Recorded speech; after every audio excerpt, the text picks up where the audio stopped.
Olá, meu nome é Kelly Regina Lainete, sou enfermeira especializada em enfermagem cardiovascular pelo Instituto Dante Pazanese. Sou docente, leciono aqui para duas grandes escolas de São Paulo, para o curso técnico de enfermagem e na graduação e pós-graduação do curso de enfermagem. E na verdade, a pedido de alguns alunos, eu estou gravando hoje meu primeiro vídeo inaugural, estou um pouquinho ansiosa, mas daqui a pouco eu me solto. E vou falar um pouquinho para vocês hoje a respeito de traçado e interpretação de eletrocardiograma, tá? Um tema que muitas vezes alguns alunos têm muita dificuldade de interpretar, até mesmo porque através de literaturas, né? É um tema um pouco complexo, um pouco difícil da gente entender. Então eu vou tentar passar aqui um pouquinho do meu conhecimento para vocês, tá? Espero que vocês gostem, se vocês curtirem, por favor, peço aí que vocês compartilhem para os colegas de turma, para pessoas que estão na área e que precisam às vezes conhecer um pouquinho dessa realidade que é tão importante, tá? Para a vivência e para a atuação de profissionais que atuam em pronto-socorro, em UTI, tá? Até mesmo unidades de cardiologia, tá? Então, se vocês gostarem, por favor, multipliquem esse conhecimento, né? Não guardem para vocês somente. E fico à disposição, vou tentar gravar aí a cada semana uma nova aula, um tema diferente. Se vocês tiverem curiosidade ou interesse em alguma aula em específico, mandem para mim, se inscrevam aí no meu canal e coloquem as sugestões de vocês de aula. Na medida do possível, se eu tiver conhecimento, se eu puder ajudar, vai ser um prazer estar presente aí com vocês todas as semanas, ok?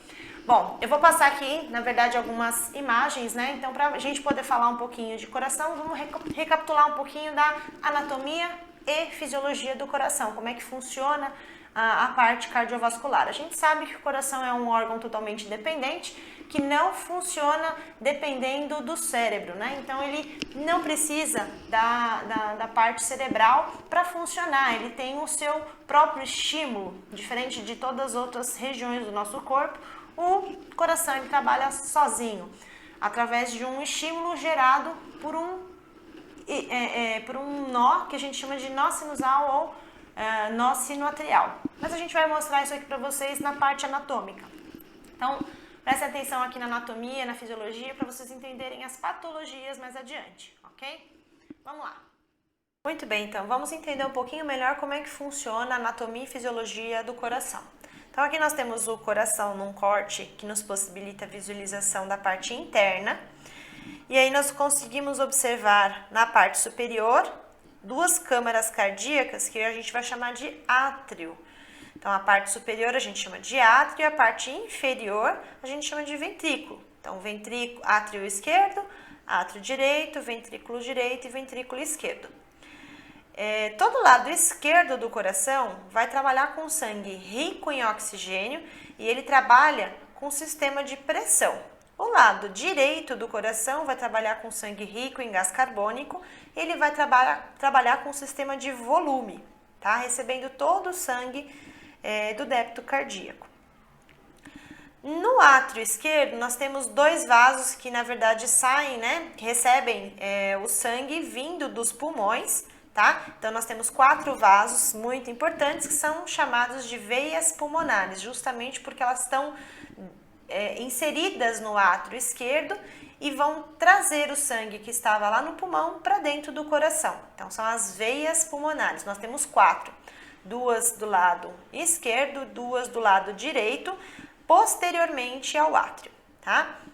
O átrio, então, quando ele recebe esse sangue vindo do pulmão, ele vai enchendo o átrio e quando o átrio já está repleto de sangue, a gente tem a evasão do sangue do átrio para o ventrículo, passando por essa válvula que a gente chama de válvula mitral, tá? Essa válvula mitral, ela possui 2 folhetos que a gente chama de cúspides, que são essas janelinhas aqui, essas 2 borboletinhas que vão se abrir.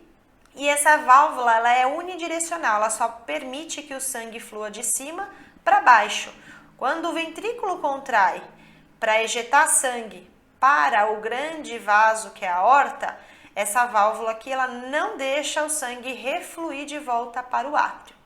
Então, o ventrículo ele se enche de sangue e ao contrair, a única passagem, o único caminho que ele encontra é a passagem do vaso de maior calibre do corpo humano, que é a artéria aorta. Aqui na artéria aorta a gente também tem uma outra válvula que a gente chama de válvula semilunar aórtica, que também permite a única passagem daqui do ventrículo para cima, ou seja, lá para dentro da aorta, não deixando que o sangue reflua de volta para o ventrículo. Então essa válvula ela se fecha e não deixa o sangue voltar para o ventrículo, tá? Também é uma válvula unidirecional. Quando na verdade esse sangue entra dentro da aorta, essa aorta ela vai ficando cada vez menor, ela vai se ramificando e dando origem a vasos cada vez menores, até que então a gente tem a chegada desse sangue aos capilares. Os capilares são vasos finos, permeáveis, que permite a difusão dos gases. Nesse caso, ele vai deixar para as células do corpo humano o oxigênio, e as células do corpo vão devolver, é uma troca, sempre é uma troca. Eu te dou o oxigênio e a célula então te dá o gás carbônico. Então esse sangue ele retorna da circulação por dois grandes vasos. Nesse caso aqui embaixo é a cava, tá, inferior, e aqui em cima a cava superior. A cava inferior vai devolver todo o sangue que estava lá na parte inferior do corpo. Então, ele vai voltar para o coração pela cava inferior. E a cava superior é o sangue que está retornando para o coração e que estava lá na parte superior, cabeça, membros, né, superiores. Então, ele vai voltar pela cava superior, entrando no átrio direito novamente. No átrio direito ou no coração novamente, né? Quando, então, o átrio direito já está repleto de sangue, a válvula deste lado, que é bem semelhante à válvula do lado esquerdo, né? Só que aqui ela recebe o nome de válvula tricúspide, justamente porque ela tem 3 folhetos, mas a função é exatamente a mesma. Ela também é uma válvula unidirecional, ela permite então a passagem do sangue do átrio para o ventrículo. E aí, quando o ventrículo já está repleto de sangue, eu tenho uma contração, uma sístole ventricular. E aí, então, esse sangue ele ganha a artéria tronco-pulmonar, que é um vaso que sobe e direciona o sangue de volta para os pulmões para então oxigenar. A artéria tronco-pulmonar também vai ter uma válvula, assim como a gente tem a válvula semilunar aórtica, a gente também vai ter a válvula semilunar, só que nesse caso é pulmonar. Então, a gente chama essa válvula aqui de válvula semilunar pulmonar. Quando então o sangue ganha a circulação pulmonar, lá eu faço novamente a hematose. Através da inspiração eu capto o oxigênio e através da expiração eu devolvo para o ambiente gás carbônico. E então esse sangue que estava rico em gás carbônico volta a ficar rico em oxigênio, retornando pelas veias pulmonares, tá? Esse é o circuito aí da grande e pequena circulação. Muito bem, então agora que a gente já sabe como o coração funciona, a gente precisa saber interpretar como o coração pode ser analisado em casos de não estar funcionando perfeitamente. O coração ele é um pouquinho diferente, já que ele trabalha, né, ele funciona com parte elétrica, ele funciona a partir de condução elétrica. Então, nada melhor do que analisar o coração com traçados de eletrocardiograma. Então, a análise ela é feita através de captação da força, né, e da intensidade desse impulso elétrico, e isso é transferido para um papel e que é desenhado em formato de ondas. Essas ondas elas vão ser representativas do que acontece no coração, Então aqui a gente tem, por exemplo, a primeira onda do traçado do elétron, né, que a gente tem que partir dela sempre para fazer a análise. Então a gente sempre no elétron, quando a gente olha para um elétron, a gente sempre tem que tentar encontrar a primeira onda que dá origem a todo o traçado do elétron, que é a onda P. A onda P nada mais é que a onda que representa a contração dos átrios. Então, toda vez que eu visualizar uma onda P, que é essa ondinha aqui, eu posso subentender que meu átrio contraiu, tá? Essa onda P, ela nasce por consequência de uma despolarização, ou seja, de uma ativação do nó sinusal. Então, todas as vezes que eu visualizar isso, significa que meu átrio contraiu mediante a um impulso elétrico gerado pelo nó sinusal. Logo na sequência, nós temos esse intervalo aqui.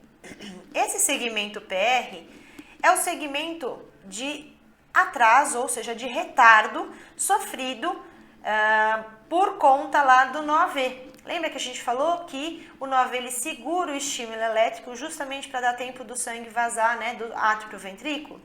Essa pausa aqui, ó, essa pausa a gente chama de intervalo PR. Então, o que é o intervalo PR? É todo esse intervalo aqui, todo esse espaço que compreende desde o início, onde a ondinha começa a subir, a onda P começa a subir, até o momento em que eu tenho a fase reta aqui dessa linha, né? Então, a onda P sobe, desce, tá? E depois ela faz um intervalo reto, que a gente chama de parte ISO, né? Essa linha ISO, né? Essa parte reta da onda, é a parte que a gente fala que é o segmento PR. Toda essa parte aqui, né, desde o início da ativação do átrio, que é o intervalo, que é a onda P, até o final dessa parte reta, a gente chama de intervalo PR. Logo na sequência, a gente falou que o nó AV, né, o nó sinusal, ele lançou o estímulo e o estímulo desce até chegar no nó AV. Logo na sequência, o nó AV manda esse estímulo para frente e faz com que o ventrículo, né, os dois ventrículos se contraiam. Se isso acontece, não poderia ser diferente. A onda que vai aparecer vai ser a onda de contração dos ventrículos, que na verdade é um complexo de onda, porque representa a contração mais intensa, mais importante e mais forte, né? Então a gente forma um complexo de onda, que a gente chama de complexo QRS. Então, nesse caso, tudo que faz oscilação para cima ou para baixo, a gente vai chamar de onda. Nesse caso aqui, depois da fase reta aqui, da fase platô, a gente tem a primeira deflexão negativa, ou seja, a primeira onda que desce, que a gente chama de Q. Logo, essa onda sobe e forma a onda R. E ela desce de novo e forma a onda S. E essa onda S tem que voltar para a mesma linha onde a onda P se iniciou, tá? Vamos imaginar aqui que eu tenho uma linha, como se fosse a linha do meu caderno. Quando eu escrevo, eu tenho que respeitar a linha. Eu não posso começar a escrever numa linha, descer, fazer, né, por exemplo, qualquer letra que suba ou que desça e pegar uma outra linha para continuar a escrever. Aqui é a mesma coisa. A onda P ela vai começar em uma linha, vamos imaginar uma linha aqui, que é a linha onde a onda vai ser desenhada. Essas ondas elas podem subir, podem descer, podem fazer o que elas quiserem, desde que ela volte para essa mesma linha onde a onda P começou, tá? Essa linha aqui a gente vai chamar de linha de base, tá? Tudo que oscilar, todas as ondas a partir dessa linha que oscilar para cima, a gente chama de onda positiva. Todas as ondas que forem para baixo, a gente chama de onda negativa. Então, a gente percebe que a onda Q, por exemplo, a partir dessa linha, ela é uma onda negativa. A onda R é uma onda positiva, tá? E a onda S é uma onda negativa, tá? Esse ponto onde ele volta, que a onda S volta para a linha de base, para início da outra onda, que é a onda T, esse ponto aqui a gente chama de ponto J, tá? Logo depois, então, que eu tenho o término da contração do ventrículo, lembra que eu falei que após a contração existe a fase de relaxamento. A fase de relaxamento é logo na sequência após a contração. Então, depois da contração dos ventrículos, eu tenho a fase de relaxamento dos ventrículos, que é a fase de onda T. Essa onda T é a onda que representa o relaxamento ou a repolarização do coração, tá? Então, ele vai descansar, ele já contraiu, ele vai relaxar, ok? Seria, então, a fase de diástole. Então, contração, que é a sístole, relaxamento, diástole, tá? Nós temos aqui todo esse intervalo, que é o intervalo ST, que vai desde o final do segmento do complexo QRS até o final da onda T. Pode ser que vocês observem também algum elétron, onda U. A onda U, na verdade, ela não está sempre presente, tá? Ela vai ser, na verdade, uma repolarização um pouco mais lenta, um pouco tardia. Mas quando ela estiver presente, não significa que ela é patológica. Porém, ela tem que ser sempre positiva, tá? Se ela for negativa, isso sim pode ser alguma alteração, ok? A onda T, percebam que assim como a onda P, ela sempre é positiva, tá? Ela é sempre positiva. Essa parte quadrada, que geralmente aparece no final de cada traçado, é somente a calibração do aparelho, então não precisa se preocupar, ok? Outro ponto importante é esse ponto de segmento ST. Isso a gente vai ver numa próxima aula, que é a aula de infarto. Então, só para a gente poder entender como que eu faço para fazer a leitura desse elétron. Então, todo elétron, ele vai ser desenhado num papel milimetrado. Esse papel aqui. Vocês já devem ter visto, mas talvez não entendia muito bem como é que funcionava. Esse papel, ele serve para facilitar a nossa vida no elétron. Então, tá vendo que aqui a gente consegue ver uma análise de um quadrado bem demarcado? Tá vendo que dentro desse quadrado aqui, tem outros quadradinhos dentro dele, no interior dele? Isso para quê? Para facilitar a contagem da parte do elétron. Então, dentro de um quadrado desse aqui, nós temos 5 quadradinhos, tanto na vertical como na horizontal, nós temos um número de 5 quadradinhos, tá? Isso para facilitar a conta. Então, ao invés de eu ficar contando quadradinho por quadradinho, eu conto um quadrado grande que equivale a 5 quadradinhos. Isso para quê? Para a gente entender como funcionam os componentes do elétron, tá? Então, todo eletrocardiograma, ele vai ter 12 derivações. Um elétron completo, ele tem 12 derivações. Eu vou explicar isso melhor para vocês no papel. Bom, vamos entender então aqui como que funciona a parte das derivações do eletrocardiograma. Então, o elétron, ele é formado por 12 derivações. Essas 12 derivações são divididas em 6 periféricas e 6 precordiais. As periféricas, elas vão estar justamente a longa distância. Então, nós temos visualização do coração de uma maneira mais abrangente, ou seja, ela é uma derivação ampliada dos vetores. Dessa forma, nós temos 6 derivações. D1, D2, D3, AVR, AVL e AVF. Nas precordiais, como o nome já está dizendo, elas estão presentes no precórdio. Elas vão ser localizadas no precórdio. Quais são as derivações precordiais? V1, V2, V3, V4, V5 e V6, tá? Essas 6 derivações, junto com as 6 periféricas, formam um total de 12 derivações, ok? Importante frisar, onde estão localizadas essas 12 derivações? Então, é importante frisar que quando nós temos essas 6 derivações periféricas, vamos pensar que o coração ele está no meio do tórax. Então, pensando aqui num bonequinho, tá? Meu bonequinho não é tão bonitinho. Nós temos aqui a região external, tá? O coração ele fica deitadinho aqui nessa região, ó, tá? Ele fica de lado. Então, quando eu faço a primeira derivação, que é a D1, significa o quê? Que eu estou fazendo uma foto que vai em direção ao meu ombro e em direção ao ombro do outro lado, Então, nós vamos do ombro direito para o ombro esquerdo. Nessa posição, eu faço uma foto onde eu analiso toda a parte do lado direito do coração. Eu faço uma foto ampliada do lado direito do coração, ok? Essa primeira derivação, que é a D1, vai ser chamada de AVR.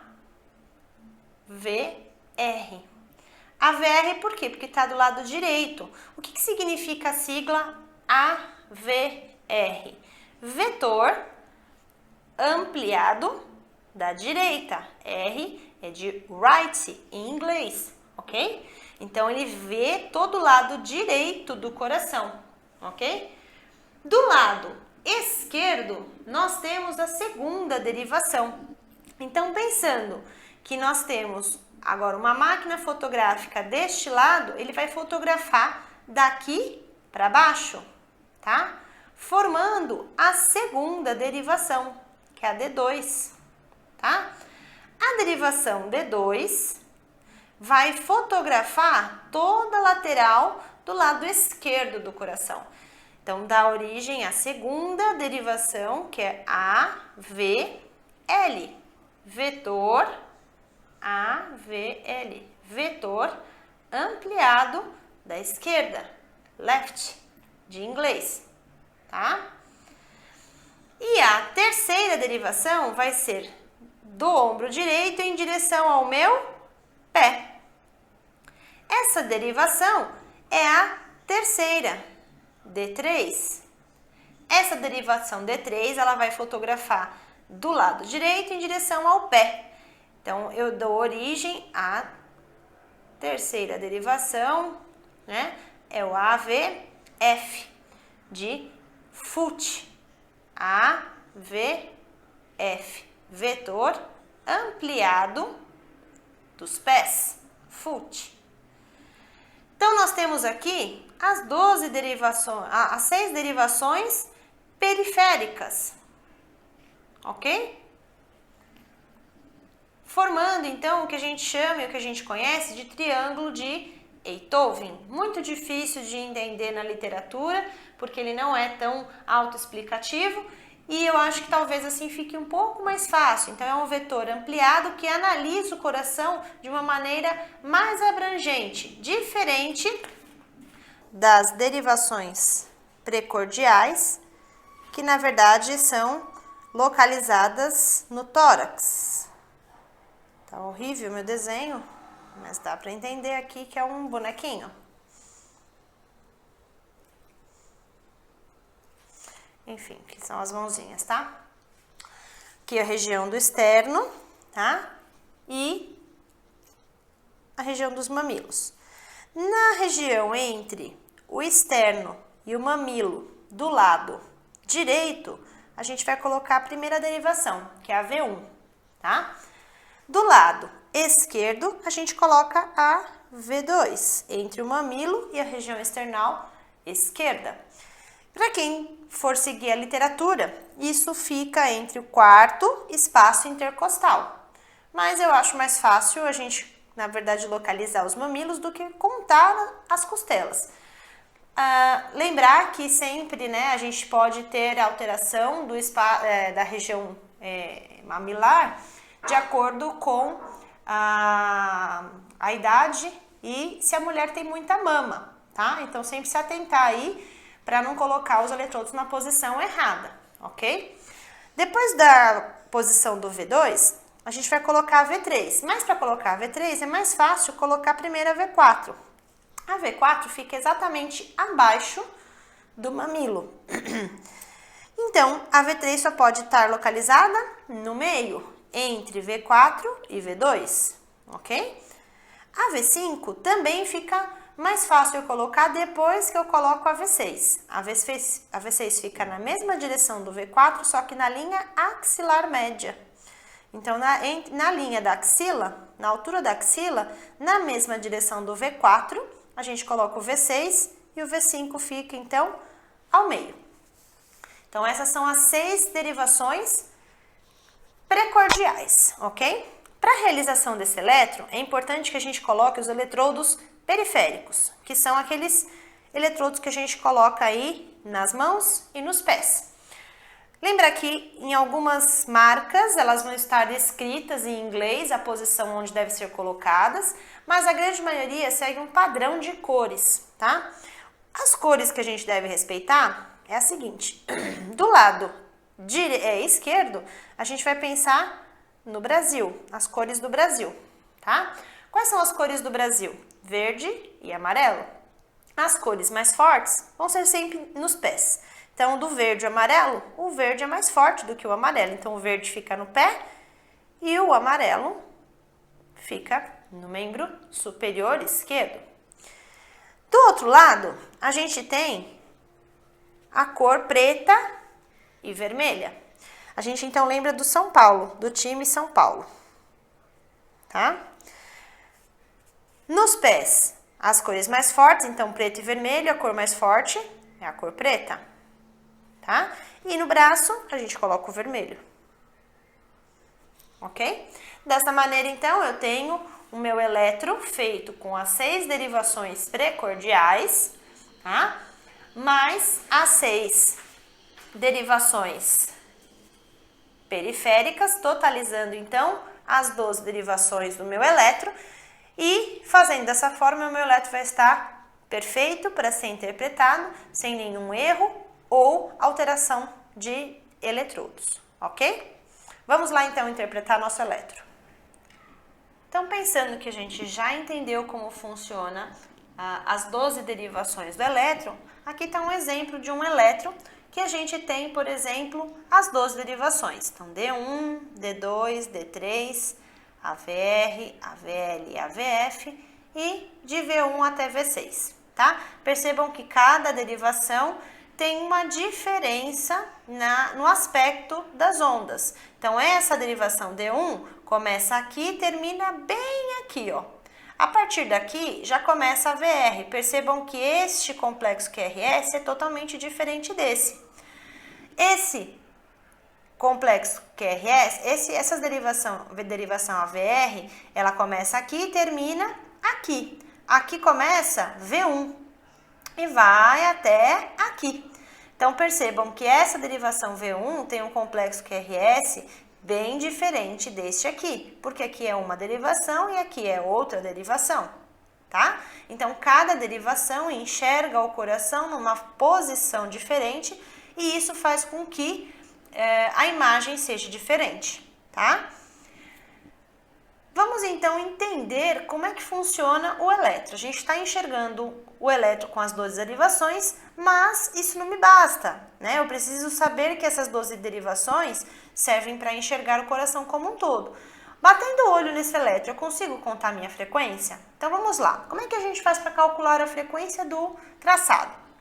Pelo exame de eletrocardiograma, a gente faz o cálculo de frequência contando o número de quadrados pequenos que eu tenho entre uma posição R e outra posição R do próximo QRS. Então, para isso a gente precisa entender como que funciona o papel milimetrado. Cada quadradinho pequeno, ou seja, lembra que a gente falou que nós temos uma demarcação mais forte e dentro desse quadrado maior nós temos 5 quadradinhos pequenininhos. Esses quadrados pequenininhos, ele equivale 0,04 segundos ou 1 milímetro, tá? E 1 milímetro. Então, ele tem na direção da velocidade, né, do tempo. Então, toda a parte na horizontal equivale à parte do tempo. E toda a parte na vertical equivale à intensidade do choque elétrico. Nesse sentido, então, quadradinho equivale a 1 milivolt, a 1 milímetro, e em tempo ele equivale a 0,04. Se nós temos um quadradinho equivalendo a 0,04, um quadrado grande equivale a 0,20 segundos, ok? Então, vamos lá, só para fechar. Se cada quadradinho é 1 milímetro, 1, 2, 3, 4, 5 milímetros, um quadrado grande. Se cada quadradinho equivale a 0,04 segundos, 0,4, 0,08, 0,12, 0,16, 0,20, ok? Como é que eu faço então para calcular a frequência? Eu vou usar um número, que é o número 1500, tá? Esse número é um número constante. Eu vou dividir pelo número de quadradinhos que eu tenho entre uma onda R e a próxima onda R. Então, nós temos aqui, por exemplo, uma onda P, um complexo QRS e uma onda T. Uma onda P, um complexo QRS e uma onda T. Então, entre a onda R e a próxima onda R, quantos quadrados pequenos eu tenho? Vamos contar pelos números de quadrados grandes, que fica mais fácil e visível. Então, eu tenho 5, ou seja, um quadradão, mas lá dentro tem 5 quadradinhos, mais 5, 10, mais 5, 15, mais 5, 20. 1.500 dividido por 20 é igual a 75. Se isso acontecer exatamente, se a linha da onda R, se a onda R estiver exatamente na linha exata do quadrado grande, eu posso ir subtraindo até chegar na constante de 75 batimentos. Se essa onda R estivesse aqui, seria 60. Se a onda estivesse aqui, se a onda estivesse aqui, seria 50, tá? Então, é importante que nós saibamos como contar esses quadradinhos para determinar a frequência cardíaca do paciente. Então, aqui nós temos um traçado. Esse traçado mostra também as 12 derivações e uma outra derivação que se repete, é a mesma que esta aqui. Geralmente os médicos gostam, né? As equipes gostam que o traçado ele tenha uma derivação mais longa, porque vocês percebem que nós temos uma derivação com um pedaço, né? Um pedaço só de uma derivação, um pedacinho pequeno.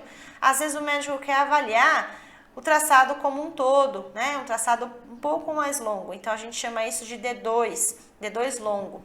Assim como eu posso fazer longo qualquer outra derivação, mas geralmente a usual é a D2, tá? Uma coisa importante a lembrar, percebam que todas as derivações, as ondas P sempre serão positivas. Existe uma única derivação, que é a AVR, onde a onda P, assim como todas as outras, vão ser negativas. Isso é muito importante frisar. Se as ondas estiverem AVR e estiverem positivas, isso significa ou que você fez o seu eletro errado ou que o paciente tem sim alguma alteração.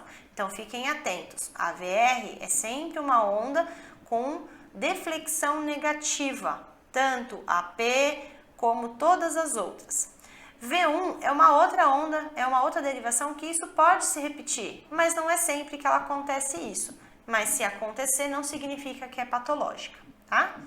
Cada onda que você analisar no eletro, ela tem que ter um tempo para acontecer. Então, por esta razão é que todos os traçados acontecem e devem ser realizados em papel milimetrado. Para quê? Para que a nossa visualização e a nossa conduta seja mais assertiva, seja mais fácil de enxergar qualquer defeito, qualquer problema ou qualquer alteração.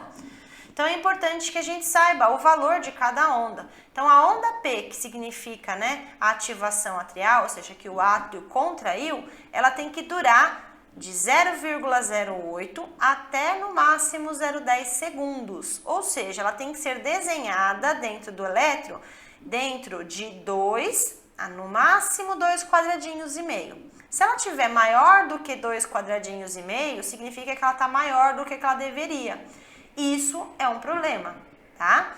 Como que é a morfologia? A morfologia é a carinha dela. Ela é geralmente uma onda arredondada e monofásica. Monofásica significa que ela só sobe e desce de uma vez. Ela não faz entales igual o QRS, que sobe, desce, né? Ela tem que subir e descer de uma vez, ok?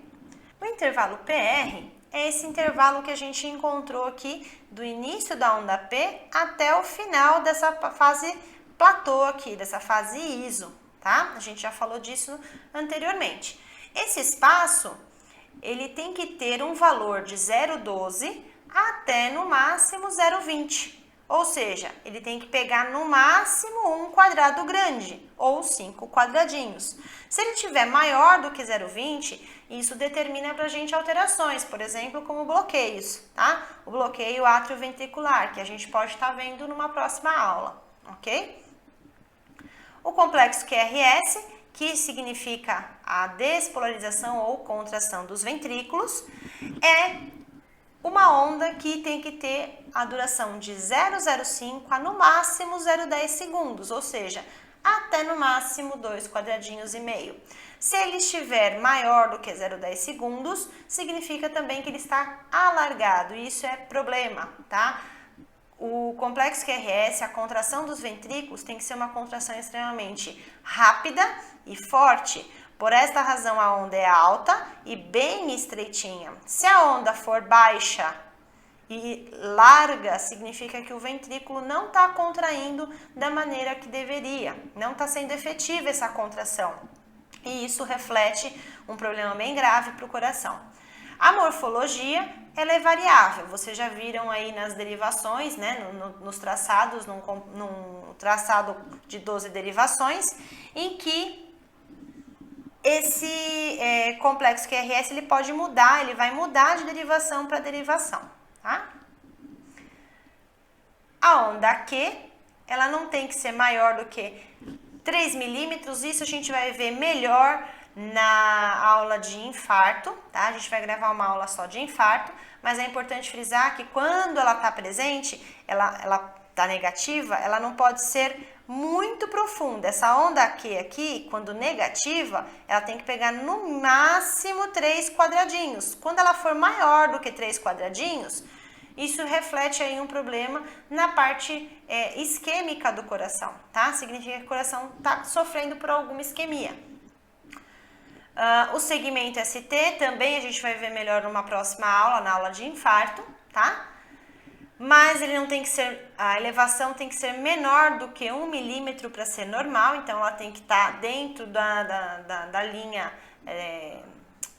de base que a gente fala, que a gente já comentou anteriormente, e a onda T, que representa aí a repolarização, ou seja, o relaxamento dos ventrículos, que tem que ter voltagem menor que a Q do QRS, óbvio, porque o QRS tem uma força, uma contração mais forte, então ela não pode ser mais forte do que a contração, o relaxamento tem que ser menor. Então a onda T, ela tem uma amplitude menor do que o QRS, tá bom? Onda U a gente já falou, ela na verdade nem sempre está positiva, mas quando presente ela tem que ser positiva, tá? E o intervalo QT é esse intervalo todo de ativação dos ventrículos. Então, representa a fase de contração e relaxamento. Bom, pessoal, então é isso. Espero que vocês tenham gostado. Essa aula ficou um pouquinho mais longa, mas é uma aula de base, tá? Toda a parte de conceito, de anatomia e fisiologia, então por isso ficou um pouquinho mais longa, mas as próximas vão ser um pouco mais objetivas, tá? Espero que vocês tenham gostado. E se vocês gostaram, dê um like, se inscrevam no meu canal e compartilhem aí com os colegas de turma, com os colegas de trabalho, que eu acho que vai ser bastante útil, tá bom?